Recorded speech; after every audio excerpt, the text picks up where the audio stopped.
Assalamualaikum warahmatullahi wabarakatuh. Semangat pagi sahabat kelas 5. Bagaimana kabar kalian? Kakak doakan semoga selalu dalam keadaan sehat dan semangat. Hari ini kita sudah masuk materi di tema 3, tepatnya di pembelajaran 5 subtema yang pertama. Sebelum mengawali pembelajaran, kita berdoa dulu menurut agama dan kepercayaan masing-masing ya. Berdoa mulai. Selesai. Yuk langsung saja kita belajar. Nah, pada pembelajaran kali ini kita akan belajar tentang fungsi organ-organ pencernaan pada manusia. Masih ingatkah kalian tentang pelajaran sistem pencernaan pada manusia? Sistem pencernaan kita terdiri atas berbagai organ yang membantu dalam pencernaan makanan dan asimilasi nutrisi. Jadi, apa itu pencernaan? Betul sekali. Pencernaan merupakan proses pemecahan makanan yang menjadi sari-sari makanan sehingga dapat digunakan oleh tubuh dengan menggunakan enzim dan organ-organ pencernaan. Alat-alat pencernaan kita terdiri atas mulut, kerongkongan, lambung, usus halus, usus besar, dan anus. Yuk sama-sama kita pelajari fungsi dari setiap organ pencernaan yang kita miliki. Yang pertama, mulut. Fungsi mulut menghancurkan makanan sehingga ukurannya cukup lebih kecil untuk dapat ditelan ke dalam perut. Proses pencernaan dimulai sejak makanan masuk ke dalam mulut. Di dalam mulut terdapat alat-alat yang membantu dalam proses pencernaan. Bagian alat-alat pencernaan di mulut adalah gigi, lidah, dan kelenjar ludah atau air liur.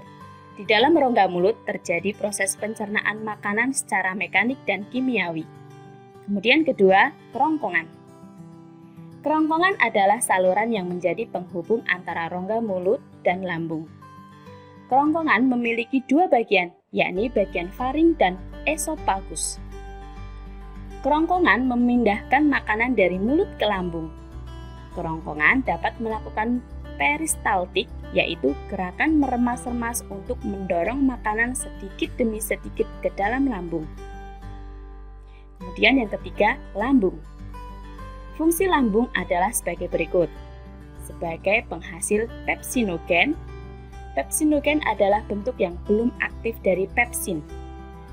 Enzim pepsin ini berfungsi dalam mengubah molekul protein menjadi potongan-potongan protein atau pepton.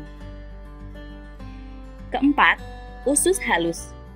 Usus halus ini terbagi menjadi 3 bagian, yaitu usus 12 jari, usus kosong, dan usus penyerapan. Sebagian besar proses pencernaan dan penyerapan nutrisi makanan terjadi di dalam usus halus.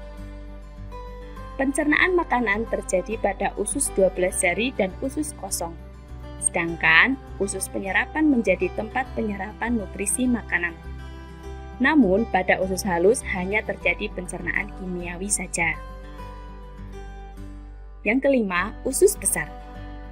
Organ usus besar berfungsi untuk proses pembusukan sisa dari makanan yang tidak dapat untuk dicerna oleh lambung. Proses pembusukan di dalam usus besar dibantu oleh bakteri yang bernama Escherichia coli. Sisa makanan tersebut yang berupa air dan garam mineral akan diserap kembali oleh usus. Setelah itu, sisa makanan yang tidak diserap lagi atau sudah habis nutrisinya akan dikeluarkan dalam bentuk feses atau tinja. Nah, tahukah kalian bahwa panjang saluran pencernaan pada orang dewasa bisa mencapai 30 meter? Dengan mengetahui dan mengerti tentang sistem pencernaan dan proses pencernaan makanan, maka kamu dapat lebih memahami cara menjaganya agar tetap sehat. Sampai di sini dulu ya, kakak menemani kalian belajar. Semoga dapat bermanfaat dan dapat dipahami dengan baik. Terima kasih dan sampai jumpa. Wassalamualaikum warahmatullahi wabarakatuh.